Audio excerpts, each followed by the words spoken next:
Hey, good evening, everyone. It's Sunday, July 19th, and we're still stuck in the time warp known as 2020. And I'm just going for an evening drive. I've been behind my computer pretty much all weekend, and I've only got a couple hours till the work week begins again, and I feel like seeing something new. So, even though we're going through our tried and true, familiar, beloved Lehigh Gap, I picked some new roads off the map for afterwards, and we're going to see where they go. Two other things I want to cover. One of them, we're looking straight ahead at it, is the house on the Red Hill. It's kind of hidden a little bit by the trees this time of year, but I've pointed it out 50 million other times to you. It's straight ahead. It's that old home, sits atop that Red Hill of shale. Apparently it has a name. It's called the Marshall Hill Mansion. It was built in 1880. It was last renovated in 1986. It has been vacant for a couple of years now. And how do I know this? That house just went up for sale a couple weeks ago. And trust me, it has taken up way too many hours of my time obsessing about the possibilities and wishing I could have it. What you would get if you bought it, you would get the main house, which has, and I'm going off memory here, I believe it's a 4-bedroom, 2-bath, beautiful old style home. There's a smaller guest house, and it cracks me up because the smaller guest house is bigger than the house that I live in now. And they didn't really give a lot of information on that house. They just said it needs complete refurbishment. Looks pretty rough from the outside, but still seems like it would be pretty worthy of fixing up. And it sits just behind the main house. I don't know if you can see it on the video or not. And there's also a very small 1-car garage. Didn't look like anything special. So basically you're getting 3 buildings. You're getting 4 acres. It's all a fixer-upper. I mean, the pictures I saw online inside the main house, it actually looked pretty good.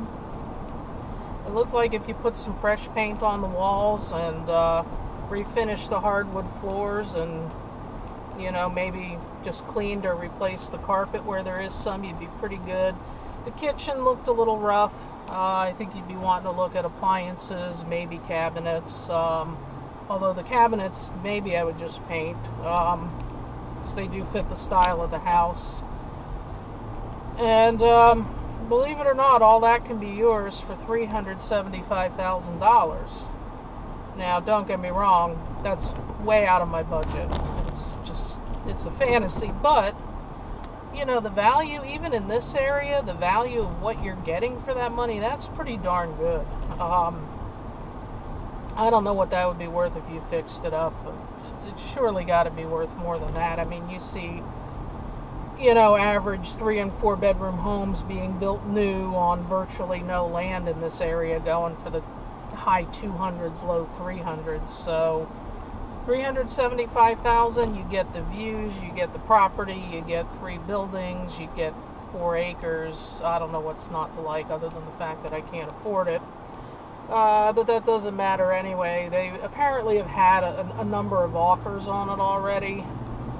And they were going to stop accepting offers last Friday.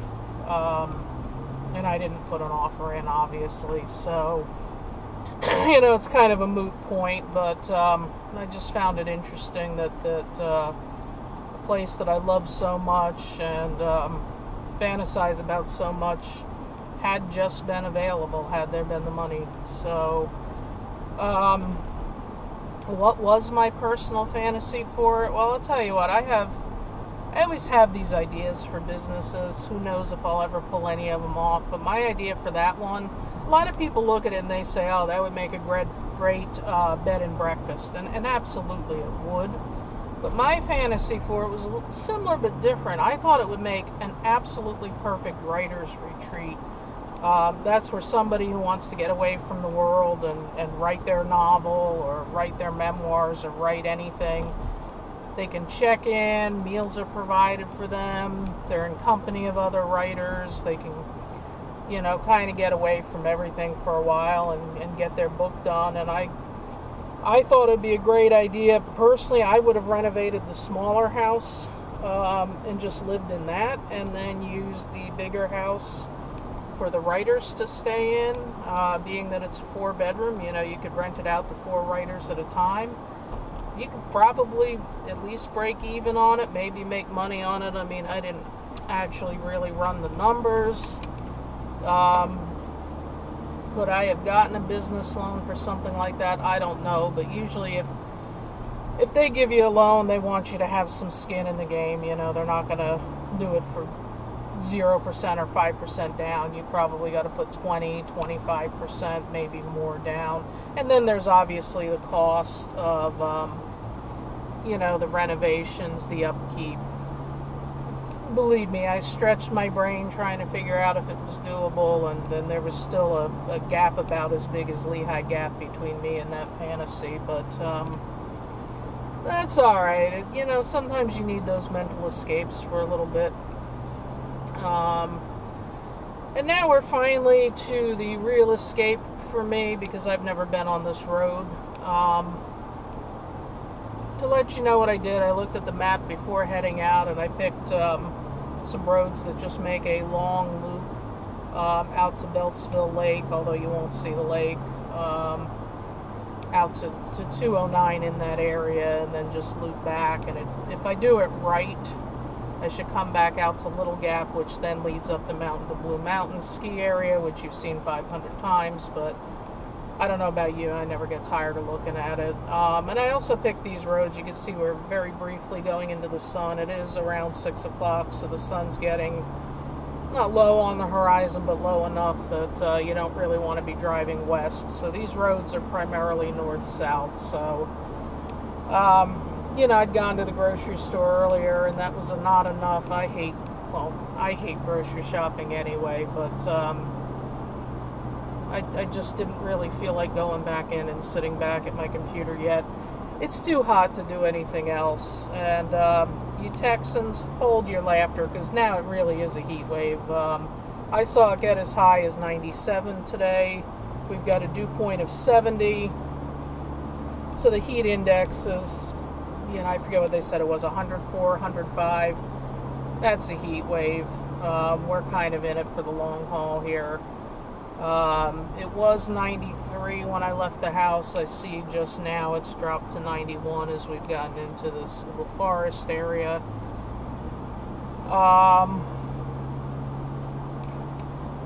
The other thing I wanted to talk about, other than my little fantasy business, the writer's retreat, which is not happening because it's just a fantasy, at least at this point in my life.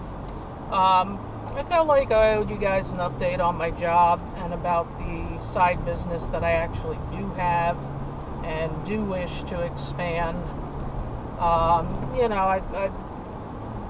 I've been really surprised, but, very humbled that a lot of you actually do watch and listen to my chatting videos all the way to the end. And I feel like I kind of left you hanging a little bit because, if you recall, it was a week and a half ago they wanted us to report back to the office to work in person, and for health reasons and concerns, I'm not okay doing that, not even close to okay doing that. This pandemic it's getting out of control everywhere. Pennsylvania's probably in better shape than a lot of the country right now, but our case counts have been steadily climbing for about 3 to 4 weeks now. The new daily case counts are back up to what they were in mid-May. So in my opinion, that's the wrong time to be reopening things and be pulling people back into a stuffy indoor environment. There do seem to be rumors going around that they're thinking that this virus is airborne. In which case, even if everybody's wearing masks, it's still getting out there. I mean, it's not getting out there as much, but it's still getting out there. And if you work in a very tight building like I do, where there's not a lot of outdoor air circulation, if one person gets it, everybody's going to get it. So, enough about that. I have my personal concerns. I have a couple health issues I'm being treated for. They're, under normal circumstances, I would say, hey, it's nothing to worry about. They're being treated. It's a little bit of a long haul thing, but it's nothing to worry about. But when you combine that with the risk factors for COVID-19, the reality is if I catch it, it's probably not going to end well for me. So, I'm still doing I don't care how many things they reopen, I'm still doing the social distancing. Anyway, long story short, I called my boss about 2 weeks ago and discussed these concerns with him, and he wasn't thrilled, but he's okay with me continuing to work from home for now. The main reason they want people back is so that they can all sit in a conference room to have a meeting instead of doing Zoom or GoTo or whatever it is they're using. Well, my position in the company, I'm never in those meetings anyway, and the rare times I get invited, it's an utter waste of my time. So that's the good news. I still have my job. I still have a paycheck. I still hate every minute of working there, even if I'm working from home, but the paycheck's the important part right now, and I have that for the foreseeable future. For now, we have enough work. It appears they are getting some new work in, so I'm probably okay for the calendar year. If for some reason, and hold that thought, I'm just looking where I'm going. Okay, this is 209. If I went to the left, which I'm not going to, but if I turn left, we would eventually end up in Jim Thorpe. I'm going to turn the camera to the left real quick here. There's, I've never been in this store, but it's a very well-known landmark here, and I don't know if it's open or not. Country Junction. It's a very popular shopping destination. I've never been in it. I can't tell you a whole lot more than that, but it's one of those things I'll check out one of these days. So anyway, that's to the left. Yeah, so about the job,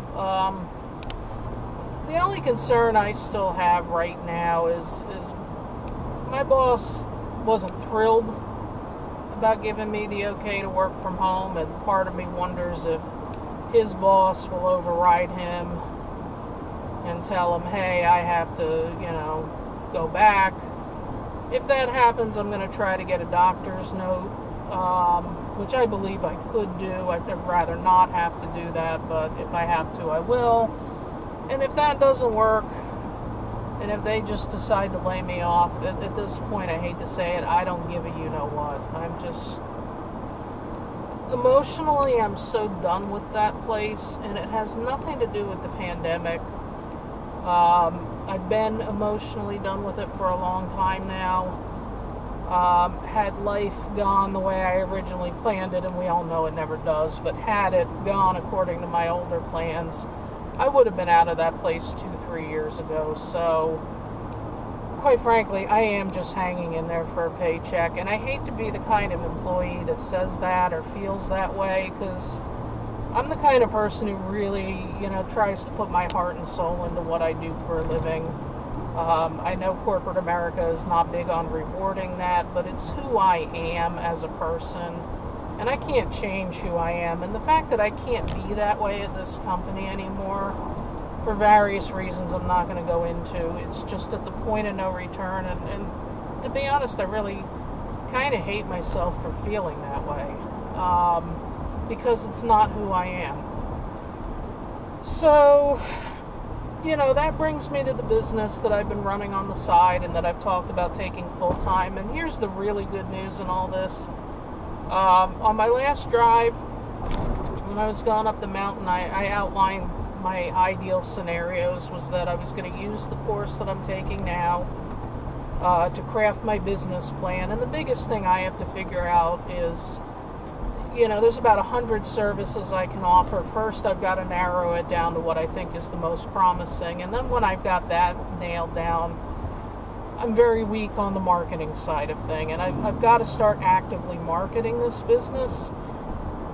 Because everything I've gotten so far over the last 2.5 years, it's literally been word of mouth referrals, mostly colleagues from prior jobs that have sent work my way, and it's gone very well. I just, it's not, I've kind of maxed out what I'm going to get from going that route, so I have to start actively seeking new work, and that's going to take some time, but that's okay. This class that I'm taking is excellent. I'm already through 2 of the 3 weeks. It's been pretty intense. It's taken a lot of my time. I'm going to be putting a lot of work into it the next week, because on top of our regular class stuff, we have our final project, which is writing a business plan. So I'm going to have a pretty busy week ahead, but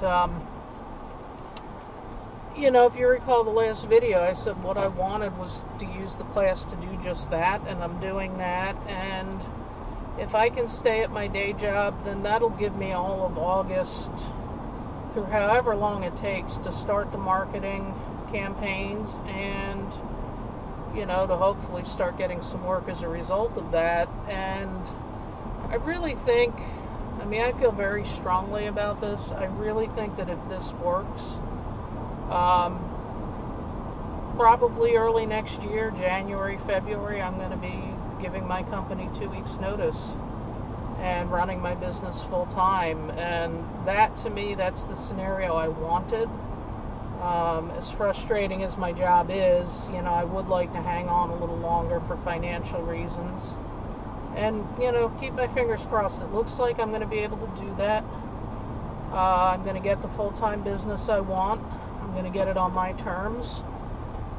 But, if between here and there, if they say, hey, we lost some work, we don't have work for you, or hey, you refuse to come back, we have no need for you, or hey, we watched this video and don't like your attitude, you're gone. You know what?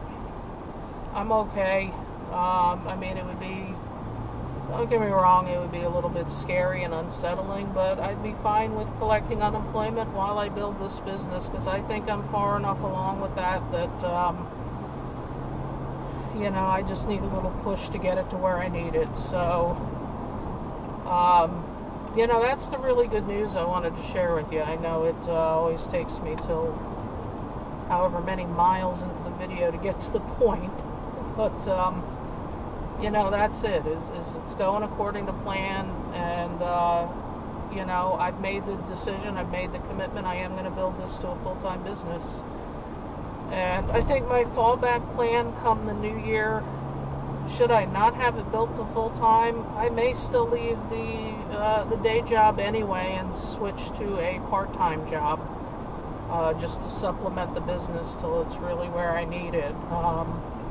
The key thing stopping me from building the business to full-time now is, one, the lack of a marketing plan, which I'm working on. That's not going to be an issue in a couple more weeks. That's going to be underway. And then it's just time. You can only put, when 40 hours of your life go to a day job, even when you're working from home and not commuting, it takes a lot out of you, not just time, but also energy. And there's just not a lot left to go around for other things. And, I'm just going to get to a point where I'm going to have to cut that loose if I want to move forward. But, I think it's happening. With the world situation being what it is, you never be too sure. If they start shutting things down again, or, the economy continues to contract, all bets are off. Who knows? I don't know what's going to happen. Nobody knows what's going to happen. Everything I'm reading kind of points to a vaccine maybe in the early part of 2021. I do plan to get that when it becomes available, as long as the data on it is reliable and it seems effective without too much risk. I do plan to get it. Hopefully most people will. Hopefully life will start to open up after that again. And, hopefully it'll, just, I don't know if we'll ever get back to normal, but I think we're going to get closer to it than a lot of the news media wants you to believe. I mean, let's face it, everything reopens and people just can't wait to crowd into restaurants and bars and beaches. I'm hanging back from all that. I just, with my own issues, it's not worth the risk to me. I got plenty to do within the four walls of my own house. Just kind of sucks that I'm not doing all the little day trips that I wanted to this year. I do want to get back to hiking and biking. It's just been too hot. I do have an issue with the heat. I'm very, very prone to heat exhaustion, and, you know, heat exhaustion is nothing to mess with. It can literally quickly progress to heat stroke. Thankfully, I've never gotten that far, but I've probably been knocking on that door more than once, which is, it's very frightening. You know, the thing with me and the heat is I'll be fine until I'm not. And actually here we are coming back out to a road I've driven before. We're getting close to Little Gap, which is where the covered bridge is. I did a joyride video last August that I was on the entirety of this road, or at least more of it. I don't remember it that well. This is only the second time I've ever been on it. But, you know, so yeah, 2020 is more or less canceled. But, you know, if it gives me, actually, I think this set of curves here, if you've ever watched my introduction video, I think this is the set of S-curves I put towards the end of that. Don't hold me to that, but this looks familiar for some reason. I should really do an updated intro video. That was one I just threw together just to have one. I should really do another. Top everything else, right? I have nothing else to do. Yeah, I mean, if I'm not traveling and not hiking and biking in this heat, that's, you know, that kind of removes the excuse for not doing the other work I need to do. So, you know, I'll try to, hold on, I gotta look for cars. It's a weird intersection. There's buildings all around. It's hard to see. I still got to take you guys to see some other covered bridges. I think this is the only one I've taken you through before many times. I like it though. It's a little one, but it's cute. Yeah, I did go for one bike ride earlier in the week. We had a couple days where it was only getting into the high 80s, but the humidity was down, and one night after work, I kind of forced myself to go out for a ride, because, you know, the problem is when you stop exercising, it just keeps getting easier and easier to talk yourself out of going, whereas when you're doing it regularly, you get upset if you can't go. So I hadn't been out in about 2 weeks, and I forced myself to go for a bike ride. I had actually done a bunch of upgrades to an old mountain bike to make it more comfortable. On a mountain bike, comfort's a relative thing. But I did some upgrades. I raised the handlebars to make it more of an upright riding position. I put a sort of more comfortable seat on it. It was the seat I had taken off my hybrid bike years ago when I put something better on that one. So I moved that to the mountain bike. I put a rear rack on it, and I put a kickstand on it just because it was a pain in the butt, always having to find something to prop it against. And I told myself, just go out, and even if you only ride it a mile or two, I just wanted to make sure it was everything was okay with it, because I actually have a couple trails that I needed to explore. It's a little too rough to ride either of my other bikes on. In fact, one of them you've seen when I hiked that LNE trail, which is sort of that hidden rail trail up on Blue Mountain. And I say hidden because it's not listed on the rail trail site that I know of, but you actually are allowed to bike it. You can't bike the other trails up and down the mountain, but the portion that's on the old rail bed you are allowed to bike. And I think it'll make a really good ride. And then there's another portion of trail sort of a secondary trail to the main D&L, and oh gosh, I'm drawing a blank on the name. Going south from Weissport down to, I don't know, a couple miles south. It goes down to where the turnpike bridges cross 248. I don't know what that area is called, but I had wanted to go down that one day with the cruiser and was like, nope, turned around. And there's other area trails, but anyway, long story short, again, famous last words from me. I really forced myself to go out and just said, take the mountain bike on the D&L trail, make sure everything's, tight, working, because if you have any problems, that's an easier trail to get help. And everything was fine. Worked great. I didn't have to pull out a wrench even one time. And actually, the funny thing is, you sort of bargain with yourself, and the first mile was rough, and I'm like, oh, when I get to, there's this one gate on the trail, I'm like, just get to that gate and turn around, and then you can go back. That would have been about 2.5 miles, I think, because I just wasn't, that first mile was rough. I wasn't feeling that great, just because I hadn't been out in 2 weeks. But then you kind of get warmed up, and you're like, I got to that gate, and I said, no, now I feel good. So now I'm going to keep going. And we're crossing the top of Blue Mountain, and yet another of our oh-so-familiar places. That's Blue Mountain Resort to my left. Appalachian Trail crossing ahead. Yeah, so I kept going. I had started down in Trichlers, which is just off of 145.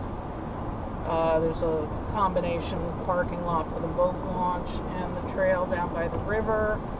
I started down there, and I went all the way to Slatington, which is actually kind of one of my bucket list rides for the year. I used to do that ride. It's just over 11 miles round trip. I used to do that ride all the time years ago when I rode regularly. In fact, that was kind of my regular ride. I would go do that 2-3 times a week. And I stayed pretty fit doing that. And then sometimes I would go do longer rides or other trails. But that was like my real go-to, regular ride. And the last couple of years I have not been able to do that. So the fact that I did it, it actually felt pretty good. The last, the first mile is always rough, and then, yeah, the last 2 miles I was really ready to get back to the truck and get off the bike, but I did it, and I actually felt pretty good after it. It was a little sore the next day, but not too bad. I thought it would be worse. So that was pretty encouraging. So now I know I can do that, and when this weather cools down, we're down to 88 now. That's still too hot, especially with the humidity. That section of trail, by the way, if you ever do want to ride up in this area, part of the reason I picked, wow, we got some nice cars up here. Cars, motorcycles, I'm gonna guess that they're open. It looks like they're having a little car show. They are having a car show. Well, probably should stop, but trying to walk around in 88-degree heat with a mask on, no thank you. A lot of people I see doing it, I literally can't do it. I'm not arguing the reasoning for doing it, it's just, that's too hard for me. I'd rather go biking. And that's one of the other reasons I pick the trails I do right now, is they're isolated enough you don't have to wear a mask. I don't know how people exercise with those on, but more power to you if you can do it. I can't do it. But that stretch of trail, I was starting to say, that stretch of trail between Trichlers and Slatington, almost the entire portion of that trail is very well shaded. You're driving through some pretty dense tree canopy. There's kind of a rock wall on one side of you. There's the river on the other side. And I was even a little hesitant to go out that night thinking, oh, it's going to be too hot. Because it kind of was when I was loading the bike into the truck. But man, once I got on that trail, it was actually pretty comfortable. It had to be 5 degrees cooler. At least that's what it felt like. And that was a day with lower humidity. So, what the heck is this guy up ahead doing?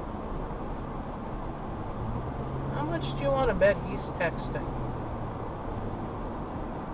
And we got some tight turns coming up. I hope he's paying attention.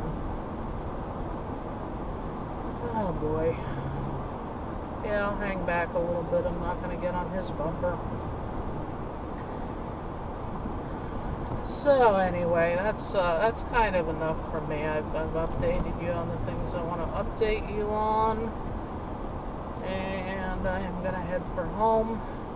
You can see now that we've come back down and gotten away from the mountain. It's back up to 90. Looks like we got about another week of this extreme heat ahead, but like I said, timing-wise, that's okay because I got to finish my my business class. I'm also doing my InDesign class, which they both started at the same time, but the InDesign class is 8 weeks, so that'll be going a bit longer. Anyway, I am going to get going. I have yacked long enough as ever. If this guy ahead of me swerves into oncoming traffic, I'll make that a subject of another video, so hopefully that doesn't happen. But wherever you are, I hope you're staying safe, I hope you're staying cool, and thanks as ever for watching. Good night.